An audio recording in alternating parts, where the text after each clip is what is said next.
Alrighty, ladies and gentlemen, UFC Cory versus Davison Figueiredo just took place, and I'm here to give you my breakdown of the whole card, my tips and notes from every single fight, along with my prediction results. And we went 7-5, I want to say. I'll have the numbers at the end as I normally do, and I do picks and predictions on every single fight card along with any content I'm passionate about, so stick around, hit that subscribe button, hit that notification bell. Anyways, with all that being said, W intro, by the way, oh my god, I came up with that off the fly. Ooh. Anyways, yes, I am shirtless and pantless right now. That is besides the point. Let's get into the breakdown, starting with Julia Miller. If you're new around here, Juliana Miller versus Ivana Petrovic. I think Juliana Miller was the underdog, and yes, I may have been the only human being on the internet who picked her, and that is because my method, the tried and true method that went 3-0 on this fight card, and has been positive, honestly, all year. I think it only had one card negative, and that was only because there was one, it went like 0-1 because of the one women's fight. Boom, the coin flip, baby. Yep, I coin flip my women's fights. I don't give a fuck about women's fights. We still add it to the total, though, because I ain't a bitch. All right, moving on. We have Thomas Peterson. Yeah, I don't care about Juliana Miller versus Ivana Petrovic. The uglier one was on the back the whole time. I don't care. Moving on. Thomas Peterson versus... This might be a little bit of a speed run. I'll let you guys know. I got work in the morning, and it's fucking 1 a.m. Canadian time, all right? PST, I think I'm... Pacific Standard Time, I think I'm in the region for... Yeah. I might be speedrunning some of these, because some were bangers. Most of this card was dog shit, okay? The final three fights, W's. Everything else, dog shit. We'll get to it. Thomas Peterson versus Dontel Mays. I picked Dontel Mays. I know, you can clown me in the comments. It is what it is. I thought someone who trained at John Jones's gym might have some brain cells, rather than a fat fuck who just got off work at his construction job. I was wrong. I thought Dontel Mays could land a 1-2 down the pipe. Couldn't do shit. He was telegraphed. He got taken down in all 3 rounds and held down for 3 minutes plus in each round. Dog shit. Dontel Mays, cut him. I never want to see him in the sport. Just put the fries in the bag, little bro. Moving on. Gaston Bolaños versus Li Kwang. I went with Gaston Bolaños. I had high hopes for Gaston Bolaños. He looked like he was quitting on himself in round 1. I get what he was trying to go for. Gaston Bolaños. Hey, brother, if you watch my video... You know, when I'm a millionaire, okay? When I make it on MMA YouTube. If you're watching this video, Gaston Bolaños, I get what you're trying to do, okay? I know you're trying to aura farm, right? And you're trying to show like, oh, this guy's boring. He's just holding me on the ground. Brother, don't get taken down for 4 minutes. That's all I'm saying. If you don't want to look like a bitch, don't get taken down for 4 minutes. But hey, live by the sword, die by the sword. He got choked out. He didn't tap. He ain't no bitch, all right? Boring ass fight though, I will be honest. A little disappointing from Gaston. I expect more from you in your next fight. Gaston's gonna be one of these fighters that I think are 50-50. He will be, I'm predicting it right now, he will be the Morgan Charrier of bantamweight. Is Morgan Charrier bantamweight? Fuck. He's either bantamweight or featherweight, I can't remember. Regardless, alright, he's the new Morgan Charrier. Alright, little inconsistent, and his record's gonna look ugly. It is what it is. He's a good fighter. I expect more, though, you know? Let's get some takedown defense, alright? Moving on. Marina Rodriguez, Jillian Robertson, Canadian woman 1. Hey, shout out to my country. Our best fighters are women. That will change one day, once I make it to the UFC. Book it. Anyways, don't care. I got the pick right. I mean, I guess, the coin got it right, I should say. Yeah, don't care. Moving on. Ryan Loder versus Azmat Bokayev. I kind of predicted this right pretty well. I said the first round was going to be explosive, but I was leaning like a round 3 decision for Azmat, only because I thought like they wouldn't be able to finish each other. Ryan Loder has 0 striking defense, and he just ate a bunch of big shots and then went down, you know? Yeah. He wobbled Azmat, to be fair. I think both of these guys are going to be bums. I don't think either of these guys are going to be, like, high-level prospects in middleweight. Middleweight is dog shit. We'll get to it. Don't worry. Yeah, both of these guys I think are shit. Azmat Bokayev is, like, a shitty Timu version of Armin Sarukian, my bad. And then Ryan Loder... A little bit of a Paul Craig performance. Okay, brother, clean it up. Mr. Wrestler, even though wrestling doesn't matter anymore. We'll get to it. Moving on, Yana Santos versus Miesha Tate. I don't remember this fight. I remember Miesha Tate actually having big tits. Yo, she might have a record-breaking tit size for women's MMA. Hey, she's up there. But while this was going on, I did myself a favor. Hey, we went to the Lego store the other day. Got myself a nice little TIE versus X-Wing Rebuild the Galaxy matchup. Yep, that's right. Yeah, I build Lego sets. You know, I'm just built different. What can I say? Yeah, this fight was boring. Moving on. Don't care about women's fights. Now we get to the real bread and butter. Jeremy Stevenson versus Mason Jones. Pretty okay fight. A lot of people are going to glaze this fight. You know, I'm a fan of my MMA YouTubers. I watch their live streams just like the rest of us do. Just to liven up the commentary, because the commentary on the fucking broadcast is dog shit. Michael Bisping was there, and if you don't know, he is on my top 5. I want to put a nail through my forehead list in terms of commentaries. I did a video on that. If you're curious, check out the channel, just saying. Jeremy Stevenson versus Mason Jones. I saw that Jeremy Stevenson now has the most losses in the UFC or something like that. F in the chat for the boy, all right? But, you know, tough performance against Mason Jones. Mason Jones hit some pretty big bombs on Jeremy Stevenson, but overall, this fight wasn't really that good, okay? It was basically 3 minutes of high-pace striking. I wouldn't even say high-pace. It was kind of like mediocre pace striking, just with like a lot of like back and forth, I'd say. You know, it's pretty scrappy. Not a lot of striking defense, not a lot of flexing, you know, dodging, weaving, getting out of the way. It was very much just, it's there. You know, it was a good fight. It was godlike in terms of what we've seen, because all these fights sucked. Even the KO with Jillian Robertson, nobody gives a fuck, honestly.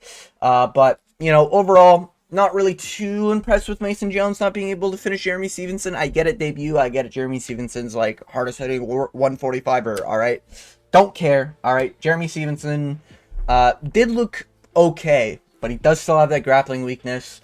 I'm a newer UFC fan. I've never seen Jeremy Stevenson live, but I have obviously seen his past performances. Did have a grappling weakness, went with Mason Jones, thought he'd get the KO. He tried to get the KO, to be fair, but then ultimately he's like, you know what, let me just not throw away my debut, get a takedown at the end of round 2, secure the round, get a takedown during round 3 to solidify the round. Makes sense, I understand it, I get it. Mason Jones is the lightweight JDM in terms of visuals, and in terms of fighting, he's not that good. You know, there's not really too many comparisons yet. We'll have to see a little bit more from good old Mason Jones here. But yeah, Jeremy Stevenson, can't do much with him, can ya? Yeah, he's kind of cooked, you know? Hey, most losses in the UFC. Round of applause, all right? Moving on. Oh, I forgot. There was a retirement fight. Miesha Tate, no. Who retired? Marina Rodriguez retired.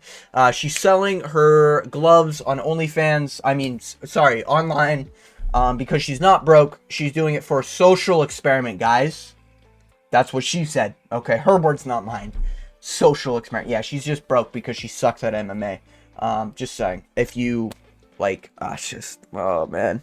There's so many comments I could make about, women's fights right now, you know.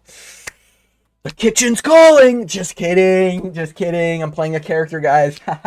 Government, please don't come after me. Regardless. Yeah, Jeremy Stevenson versus Mason Jones. Good fight. Moving on. Yeah, I didn't think it was, like, that great, though. You know, it was kind of boring in moments. Let me just fix my hair up, you know. I've got that long-ass hair. You know what it is. You know what it is. I'm Chadley built like that with my long-ass hair. Anyways, Cameron Smotherman versus Sergey Sidi. I went with Cameron Smotherman. Disappointed from Cameron Smotherman. It's close on these numbers, and you might be like, oh, let's ignore the takedowns. We don't see the takedowns, okay? But it's close on, like, numbers here. It did not feel close in the rounds. It felt like Sergey Sidi was up in every single round. He got hurt pretty bad in round 3, standing. Very chinny. Cameron Smotherman just let the whole fight get away from him. Way too patient. Brother, what are we doing? Like, You know you're down 2 rounds, and then when they announced a decision because you didn't go after it in the final round, you're like, ah, man, I just don't get it. Like, what is this, like, dumb fighter brain? You know? So, Cameron Smotherman, for me, might be a fade. I don't know what happened. I get Jake Hadley, like, isn't UFC level because he got cut. I get he's a 125er. I get that, right? But he did, like, whoop Jake Hadley, and he looked like he was... That was short notice, and he looked like he was able to, like, figure out, I need to be up in this round. This fight just was the total opposite. Like, what are we doing, brother? You're against a Canadian, alright? Fuck, man. I wouldn't have betted on him anyway. Sergey City, I know you're from the Ontario region, okay? If you see me out in public, hey, it's all cool, brother, alright? I'm happy we get my representation in the sport. Please don't KO me in public. Just saying, okay? Just saying, alright? But I am not a fan of Sergey City. I'll just keep it a buck, man. I think he still sucks. I think he's a bum. I think he probably gets fraud checked by literally anyone in bantamweight that's, like, decently leveled. You know, like, I think Ricky Simone whoops his ass. I think... Who's another one? Ayman Zahabi. I know Ayman Zahabi's a little farther upper on the echelon right now, but he's fighting Jose Aldo. I think Jose Aldo's going to take that. So I think, you know, we're going to see a shift. Eventually, Sergey Saide's going to get, like, you know, a test soon. Didn't win his last fight against Garrett Armfield. Now that I kind of saw some things, I guess, like the stats and some clips. He didn't win that fight. So karma's coming his way. I think he's going to get chinned really, really bad. And any fight he takes with, like, a danger striker. Just keeping it a buck. I think he's getting smoked eventually. We're going to see a fight where it's just like... It's going to be Damon Jackson, fucking... Damon Blackshear, Montel Jackson style, where he just gets fucking 1-2'd. Just smoked. Did not look clean. Did not look that powerful. Sergey Saidi I'm talking about. He landed a few good times on Smotherman, but Smotherman just didn't really... It's awkward. Like, Smotherman would react a little too much to strikes, so it's kind of hard to tell. And yeah, I don't know why Smotherman was so disappointed. Smotherman's a fade for me. I'm not really, you know, just disappointing performance from Smotherman. You know, might be a fade depending on the matchup. Moving on, Montel Jackson, because that was like full camp as well. Moving on, Montel Jackson versus Daniel Marcos. I went with Montel Jackson. I thought he might have been able to pick up a finish. I'm pretty sure that was my prediction. However, Daniel Marcos the fuck out of this fight, and Montel Jackson said, Uno reverse, I am the new Daniel Marcos. I am the last Daniel Marcos, alright, of this division. Alright, in fact, we're going to start calling Daniel Marcoses the Montel Jacksons, alright? Yeah, it was just boring. It was clinch, a lot of, almost slipped, a lot of soy. I'm sure you can guess what other word I was going to say that ends with a Y. A lot of soy grappling from these two. Just hugging. Not really much. Montel Jackson in this interview, or not in the interview, the commentary was saying Montel Jackson doesn't look up his opponents and doesn't research his fights. I'm going to be honest, that's a major red flag. Maybe it's not for a lot of people. I just think if you're not doing research on your opponent and your opponent's doing research on you, they're going to know what you do if they have any brain cells. Daniel Marcos has been, like, slightly skidding his way through the division, and I think I picked against Daniel Marcos in most of his fights. He finally, like, got fucking fraud checked. I'm so happy because, like, he sucks. Yeah, Daniel Marcos is just, like, dog shit. He is, like, bad. He's not really great everywhere, or anywhere, sorry. He's got a little bit of that Sean Woodson gene in him, if you know what I mean, in terms of the way he looks, you know what I mean? You know, people who know, they know. Yeah. Disappointed from, both of these gentlemen, you know? Montel Jackson made this look very boring. Very disappointed from both of these gentlemen, which is just a good fucking note for this whole card.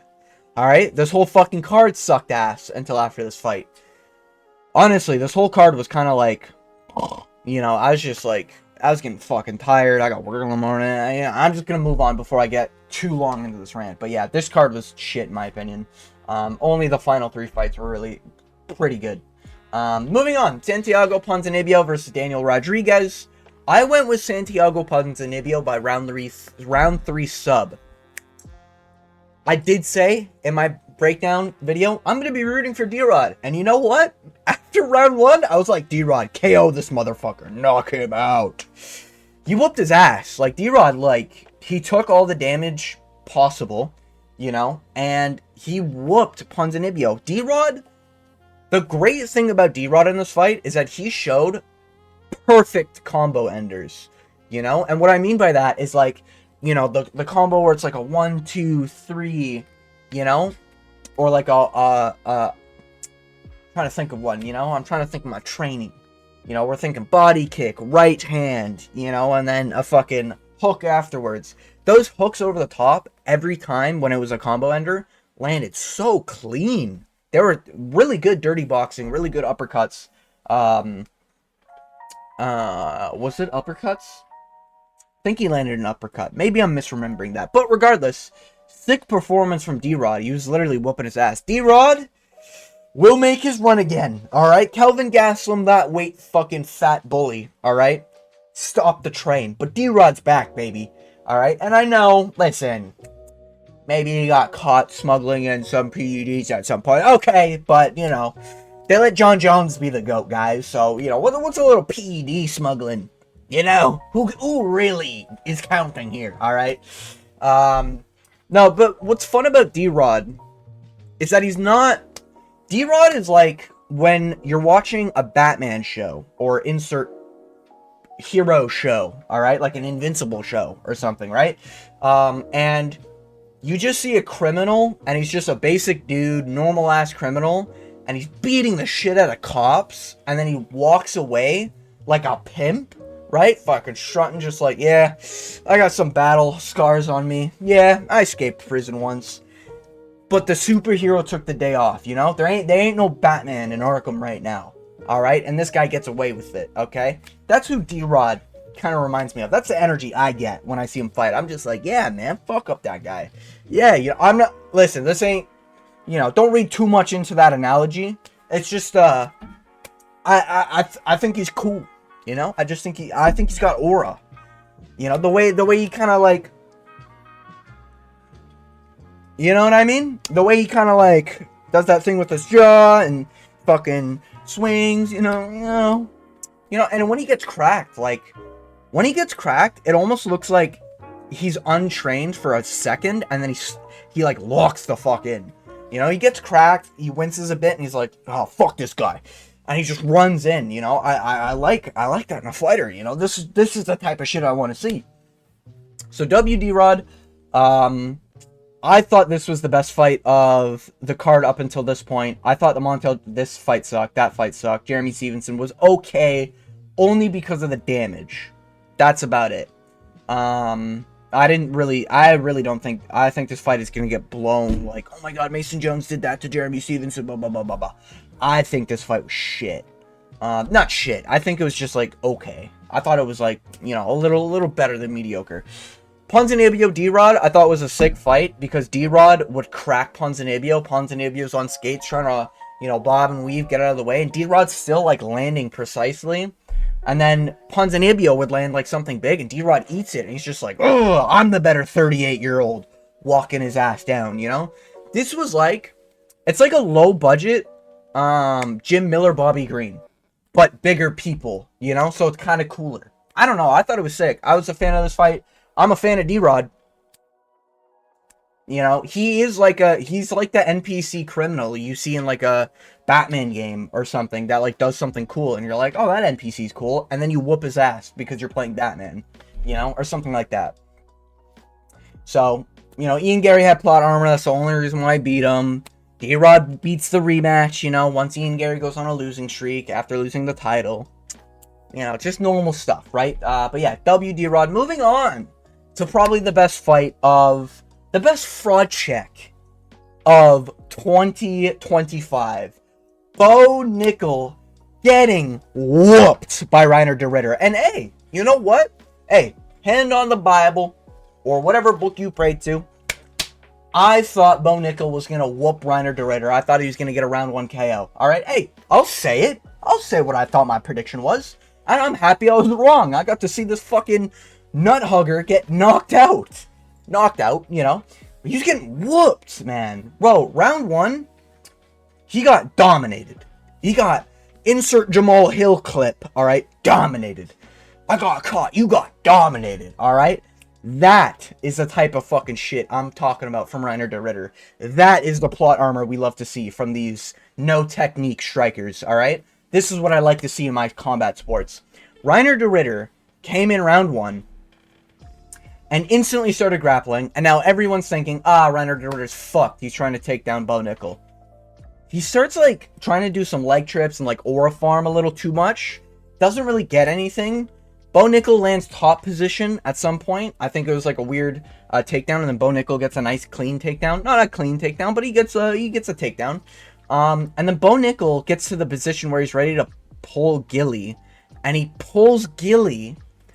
Bo Nickel pulls Gilly. Just saying, really low IQ move. Really trying to ego this. Reiner de Ritter trying to take down the wrestler trying to submit the grappler. You know, little aura ego from or a little ego from both of them. Love to see it. And then he ends up on bottom, and Reiner de Ritter's just whooping him and making Bo Nickel look like a child on bottom. It literally looked like Bo Nickel has never grappled a day in his life in round 1. Like, he was getting fucked up on the ground. And then I'm thinking, okay, that's fine. He was going for an overhand right on the feet in round 1. Round 2, he's going to come out and he's going to land that overhand right. He gets clinched instantly by Reiner de Ritter. And Reiner's just fucking landing knees to the body. He's landing fucking shovel hooks to the body. He's looking clean, looking nice. Ish. Clean for, like, the DDP Reiner de Ritter style, if you get me. You know what I mean? But, Reiner de Ritter did not look clean on the feet, okay? He does not look like a professional athlete on the feet. And his build is not professionally built, alright? It looks like an ARC character, alright? Can we be real? Everyone agrees with that? He looks like an ARC Survival Evolved character? Alright. Glad we're on the same page. But, he started landing like he had his head pressed so he wasn't looking, and he was just landing fucking left hands over the top. And they were, like, it looked like, optic-wise, it was wobbling Bo Nickel, but Bo Nickel was trying to, I guess, laugh it off like a psychopath. And he was just getting fucking tagged by big shots. Like, Reiner de Ritter, his striking looks ugly as fuck. But he's got, like, that Randy Brown sort of length to him. You know what I mean? Like, he's got, like, it doesn't really matter if he's got a lot of power in terms of muscle and, like, wherever things need to be. He's long, and long dudes hurt. You know?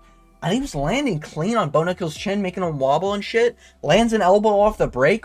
Bo Nickel's trying to back away. He's like, alright, now's my chance. He tries to go in, I think, for an overhand right after getting tagged by a fucking left hand down the pipe by Reiner de Ritter. Reiner just sends that knee straight to the liver, puts Bo Nickel down, quits Ryan Garcia, Devin Haney style. You know? Bo Nickel quit against Reiner de Ritter. I didn't see this in the timeline. The MMA gods did not speak to me about this, alright? I didn't know this was in the timeline. Holy shit. I am so happy we got to see Bo Nickel fraud checked, because I was getting tired of...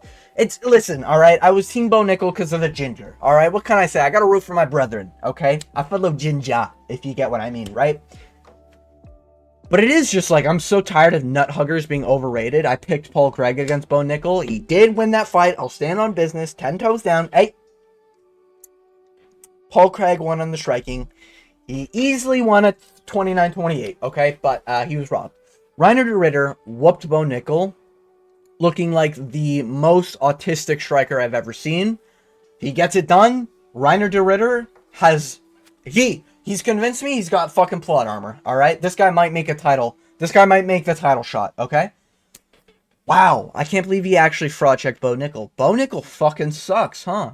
But the main takeaway, outside of Reiner de Ritter having plot armor and being goated as fuck, you know, he might be the future DDP, even though he's older, so it doesn't really calculate. People forget, man, Reiner de Ritter is getting up there in age.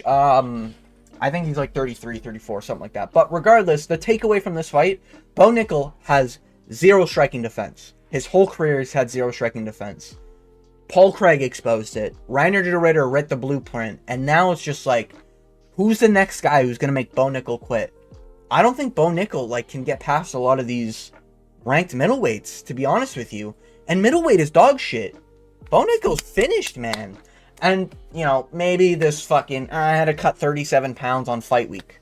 Don't be 37 pounds overweight, you fucking inbred. Ooh. Hey, you know, we went a little too far there. Fucking inbred, I'll say it, I don't give a fuck. 10 toes down on that shit, alright? Fucking monkey ear looking motherfucker. But, yeah, his ear popped in round 1 too. Reiner de Ridder whooped his ass in round 1. It was a clear, like, you could argue 10-8 in that round, you know, if that was a Hamzat plot armor. You know, Reiner de Ridder could give problems to Hamzat. I think Hamzat's overrated. We'll see. We'll see. You know, Reiner de Ridder's got to cook. His plot armor has increased. You know, it's getting up the level. You know, he was at blue armor. Now he's at orange. So we'll see where that orange armor can take Reiner de Ridder. Bo Nickel, hey, back to the gulag, brother. Get to the unranked. Start beating some cans. You fucking bum. 7-1. Prospect my ass. Yeah, fuck out of here. We don't claim you as ginger, you half-breed, alright? We don't want your kind on our side, alright? Yeah. Anyways, so Bo Nickel got fraud checked. Wow. Insane. Insane. It's a crazy world we live in. Holy shit. You could have told me anything that was going to happen in this fight. If you were to tell me Reiner de Ridder was going to whoop Bo Nickel on the feet, make him look like a child on the ground, and then TKO him via body knee, fucking body flying knee, I would have said you're delusional. I would have said you're crazy, alright? Bo Nickel's just shit. He is just garbage, I guess. Anyways, look who's a grappler pulling guillotine in round 1. Moving on, Cory Sandhagen versus Deiveson Figueiredo. I gave a lot of respect to Deiveson Figueiredo. I thought it was going to be a 3-2 Cory decision. Ignore that voice crack. I went with Cory Sandhagen, obviously, as I just said. But, yeah, Figueiredo's, like, good. But the problem with Figgy is when someone bigger than him fights him. Like a Rob Font, who's, like, relatively Figgy-sized, Deiveson Figueiredo's going to beat, you know? Peter Yan, who's relatively Figueiredo-sized, he'll make it competitive in moments, okay? I know, like, you're gonna look at numbers and shit and say he got whooped and everything, I get it. But, it's like, okay, Figgy can have moments there. Against a guy like Cory, O'Malley, even, like, Aljamain, like, I don't think, I know Aljo's, like, 145, but let's say 135 Aljo. Like, big dudes, like, tall dudes, who've got, like, a decent reach for bantamweight, Figgy's just fucked. Like, he's cooked. Like, there's no way he beats them.